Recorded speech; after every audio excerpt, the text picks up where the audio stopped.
नमस्कार मित्रों, आगामी 21 सितंबर को भारतीय समय के अनुसार रात्रि 10:39 पर वर्ष 2025 का दूसरा और अंतिम सूर्य ग्रहण घटित होने वाला है। यह सूर्य ग्रहण 22 सितंबर को अर्ली मॉर्निंग 3:29 तक चलेगा, उसके बाद ये समाप्त हो जाएगा।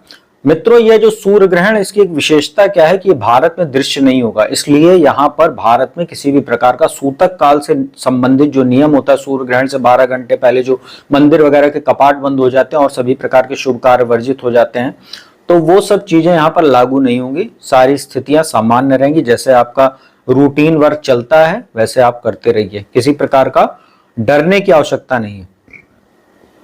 मित्रों, यहाँ पर जो सूर्य ग्रहण होगा ये कन्या राशि में लगने वाला है, साथ ही उत्तरा फाल्गुनी नक्षत्र में लगेगा, जिसके स्वामी सूर्य देव होते हैं। साथ ही इसके जो देवता होते हैं वो अर्यमा नाम के एक देवता होते हैं, जो ऋषि कश्यप और अदिति के पुत्र हैं। यह नक्षत्र 12वें नंबर का नक्षत्र होता है 27 नक्षत्रों में, और इसका चिन्ह शैया के समान होता है। मित्रों, ये जो अर्यमा देवता होते हैं इनको पितरों का देवता बोला जाता है, और जिस दिन ये घटित होगा 21 सितंबर को, यह जो ग्रहण है सूर्य ग्रहण, उस दिन पितृपक्ष की अमावस्या भी है। जिस दिन पितृपक्ष शुरू हुआ था 7 सितंबर को, उस दिन चंद्र ग्रहण था, और अब जिस दिन समापन है उस दिन सूर्य ग्रहण होगा। ये बहुत ही विलक्षण स्थिति देखने को मिली इस बार पितृपक्ष में। मित्रों, ये जो सूर्य ग्रहण है भारत में तो दृश्य नहीं होगा, लेकिन न्यूजीलैंड, ऑस्ट्रेलिया, अंटार्कटिका और प्रशांत महासागर के कुछ क्षेत्र में ये दिखेगा, और ये आंशिक सूर्य ग्रहण है। मित्रों, आज इस वीडियो में मैं आपको कुंभ राशि पर सूर्य ग्रहण के इस राशि परिवर्तन का क्या प्रभाव पड़ेगा उसकी विस्तार से जानकारी दूंगा, तो वीडियो को अंत तक देखिएगा। और जो भी जानकारी आपको दी जा रही है ये व्यक्तिगत नहीं है, मैं फिर से आपको बता देता हूं, यह राशि पर जानकारी है, तो कृपया जो भी चीजें आपको बताई जाएंगी उसको सुनकर उत्तेजित मत होइएगा, और ना उत्तेजना में अमर्यादित या अभद्र कमेंट आप कीजिएगा व्यक्तिगत रूप से। तो ये आपसे एक विनम्र निवेदन है, अन्यथा जो भी अभद्र या अमर्यादित कमेंट रहते हैं उसको डिलीट कर दिया जाता है और व्यक्ति को ब्लॉक कर दिया जाता है, क्योंकि हमारे पास इतना समय नहीं होता व्यर्थ करने के लिए कि हम चलें सभी के साथ बहस करें व्यक्तिगत रूप से।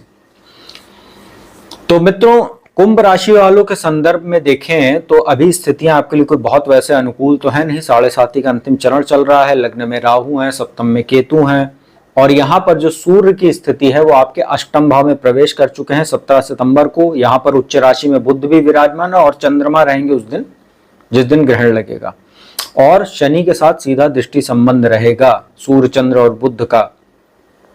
मित्रों, कुंभ राशि के लिए सूर्य जो होते हैं वो 17 सितंबर को ही अष्टम भाव में चले गए। आपके सप्तम भाव के स्वामी होते हैं, जो वैवाहिक सुख और बिजनेस पार्टनर का भाव होता है।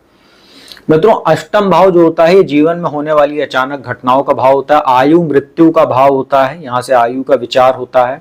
यह गुप्त विद्या, ज्योतिष, तंत्र मंत्र, जो ऑकल्ट साइंस वगैरह होती है, रिसर्च का भाव होता है। यहाँ से अचानक धन लाभ का भी विचार किया जाता है, जैसे गड़ा धन वगैरह होता है। अब गड़ा धन तो आजकल संभव नहीं है, ये पहले के जमाने में संभव होता था, लेकिन आज अचानक धन लाभ का यहाँ से विचार किया जाता है। और यहाँ पर आफ्टर मैरिज लाइफ कैसी होती है, ससुराल पक्ष का भी यहाँ विचार किया जाता है, क्योंकि दूसरे भाव से इसका सीधा दृष्टि संबंध रहता है इस भाव का। मित्रों, सूर्य जो है जब अष्टम भाव में यहाँ बैठे हुए हैं, और जब ग्रहण लगेगा तो यहाँ पर जो ग्रहण का एक विशेष प्रभाव होता है, तकरीबन एक पक्ष तक ज्यादा देखने को मिलता है। तो अगला 15 दिन अर्थात 21 सितंबर को ये रात्रि 10:39 पर भारतीय समय के अनुसार लगेगा, तो आप लोग तकरीबन 4 या 5 अक्टूबर तक विशेष सावधान रहिएगा। गाड़ी वगैरह चलाते समय विशेष सावधानी बरतिएगा, रैश ड्राइविंग मत कीजिएगा, ट्रैफिक नियमों का पालन कीजिएगा। कार में चलते हैं तो सीट बेल्ट लगाइएगा, ओवर स्पीडिंग मत कीजिएगा, और 2 व्हीलर चलाते हैं तो हेलमेट जरूर कैरी कीजिए, हेलमेट जरूर पहनिए, नहीं तो दुर्घटना जब होगी तो वहां पर दुर्घटना बढ़े ना, बहुत ज्यादा उसका नुकसान ना हो। ये सब जो मायने रखते हैं, सब चीजें जो सावधानियां हैं, ट्रैफिक नियम जो होते हैं वो आपको बचाएंगे। यहाँ पर आपको कुछ अचानक हानि भी संभव है, वो धन से संबंधित भी हो सकती है, रिश्तों में भी कुछ हानि हो सकती है। पति पत्नी एक दूसरे के जो है कहीं ना कहीं बातों को अच्छे से सुन समझ कर ही रिप्लाई करें, नहीं तो विवाद जैसी स्थिति भी बनेगी, क्योंकि सप्तमेश होकर सूर्य यहाँ अष्टम भाव में। यहाँ पर ससुराल पक्ष से भी आपके कुछ संबंध प्रभावित हो सकते हैं, और कोई सर्जरी वगैरह अगर आपकी पेंडिंग थी तो वो भी सूर्य ग्रहण के बाद संभव है। दूसरे भाव पर जो दृष्टि है वहां शनि बैठे हुए हैं, वक्री भी हैं, सूर्य और शनि का जो दृष्टि संबंध है, साथ ही चंद्रमा भी उस दिन रहेंगे, तो एक प्रकार का एक तो पितृ दोष बनेगा सूर्य शनि के दृष्टि संबंध से, साथ ही शनि और चंद्रमा की वजह से दृष्टि संबंध से विष दोष बनेगा। तो मानसिक स्थिति आपकी काफी खराब हो सकती, बेचैनी आपको देखने को मिल सकती, अज्ञात भय आपको देखने को मिल सकता है, क्योंकि अष्टम भाव में यहाँ पर सूर्य चंद्रमा का जो योग है और शनि से दृष्टि, और लग्न में आपके राहु जो बैठे हैं, ये आपको एक अज्ञात भय जैसी स्थिति में ला देंगे उस समय और ज्यादा ग्रहण के दौरान। तो यहां पर आपको इन सब चीजों से बचने की आवश्यकता है। और आपकी सेविंग्स प्रभावित हो सकती है, परिवार में किसी का स्वास्थ्य प्रभावित होना हो सकता हो। आपको डराया नहीं जा रहा, आपको बताया जा रहा है, ये व्यक्तिगत तौर पे नहीं, राशि पर जानकारी मैं फिर आपको क्लियर कर देता हूं। हो सकता है कोई आपको अप्रिय समाचार भी मिल सकता है अगले 15 दिन ग्रहण के बाद। और ये जो ग्रहण है अगले 15 दिन आप देखेंगे, ग्रहण से एक दिन पहले ही आपको थोड़ा बहुत प्रभाव देखने को मिलेगा। भूकंप आदि जैसे प्राकृतिक आपदाएं, आगजनी, दुर्घटनाओं में कहीं ना कहीं वृद्धि, सड़क दुर्घटना जैसी स्थिति बनेगी कई जगह, और प्राकृतिक आपदाएं, कई जगह सत्ता परिवर्तन भी हो सकता है, और सत्ता और सैन्य संघर्ष भी बढ़ सकता है। वर्तमान जहां सत्ताएं हैं, जैसे सरकारें हैं, वर्तमान सरकारें, उनके खिलाफ जन विद्रोह भी उभर सकता है भारी मात्रा में, जैसे भी हमने पिछले दिनों नेपाल में देखा था। चंद्र ग्रहण के बाद ही वो स्थिति बनी थी, और कई जगह अभी भूकंप भी आ चुके हैं। तो इस तरीके की जो स्थिति ग्रहण के बाद बनती है, उसको इसीलिए पहले से बता दिया जाता है कि आप सतर्क रहें। तो ये सब स्थितियां देशव्यापी बनेगी। और कुंभ राशि के बारे में मैं फिर बता दे रहा हूं कि आपको अपने हेल्थ को लेकर बहुत सतर्क रहना है, क्योंकि सूर्य यहां अष्टम भाव में रहेंगे, तो आपको ब्लड प्रेशर की समस्या अगर पहले से तो बढ़ सकती है, नहीं है तो हो सकती है। तो भोजन वगैरह में नमक वगैरह का बहुत संतुलित मात्रा में आप सेवन करें। फीवर की आपको प्रॉब्लम हो सकती है, हाई बीपी, और यहाँ पर जो है आपको आंखों में समस्या हो सकती है, हड्डियों में दर्द हो सकता है, हार्ट संबंधित कुछ समस्या आपको देखने को मिल सकती है।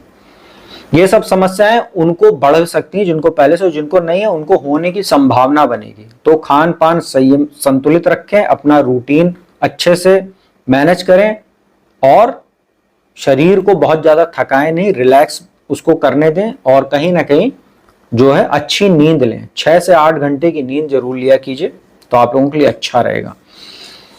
तो मित्रों, ये जो ग्रहण है कुंभ राशि वालों के लिए कहीं ना कहीं समस्या लेकर तो ये आ रहा है, और इसमें कोई दो राय नहीं है कि कुछ स्थितियां आपको अभी देखने को मिलेगी। ऐसा अनुभव आप जब करेंगे, तो संभव हो तो इस वीडियो के कमेंट में आप जरूर बताइएगा अगले 15 दिन में कि आपके ऊपर इसका क्या दुष्प्रभाव पड़ा है। मित्रों, उपाय भी बता देते हैं आपको।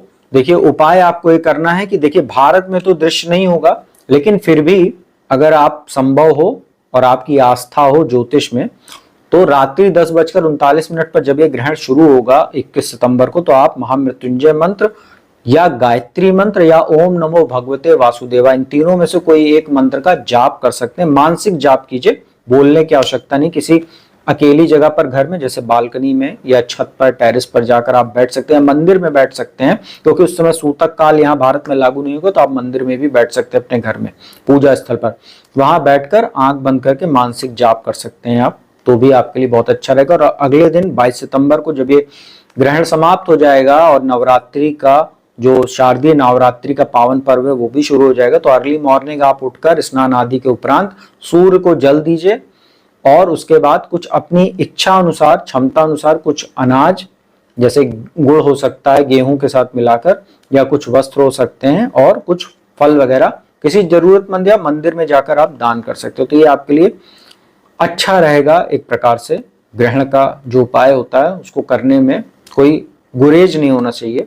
भले भारत में नहीं दिख रहा है, लेकिन राशि पर उसका असर पड़ता है। तो मित्रों, उम्मीद करता हूं वीडियो आपको अच्छी लगी होगी। वीडियो अच्छी लगी तो उसको लाइक, कमेंट, शेयर कीजिएगा। कुंडली विश्लेषण के लिए मेरा नंबर डिस्क्रिप्शन स्क्रीन पर उपलब्ध रहता है, उस पर संपर्क कीजिए, अपॉइंटमेंट लीजिए। कुंडली विश्लेषण का लाभ देश दुनिया के किसी भी कोने से मेरे द्वारा प्राप्त कीजिए। तो अब मैं अपने वाणी को ही विराम देता हूँ। अगली वीडियो में आपको किसी नए विषय के साथ जल्दी मिलूंगा। तब तक के लिए ओम नमः शिवाय।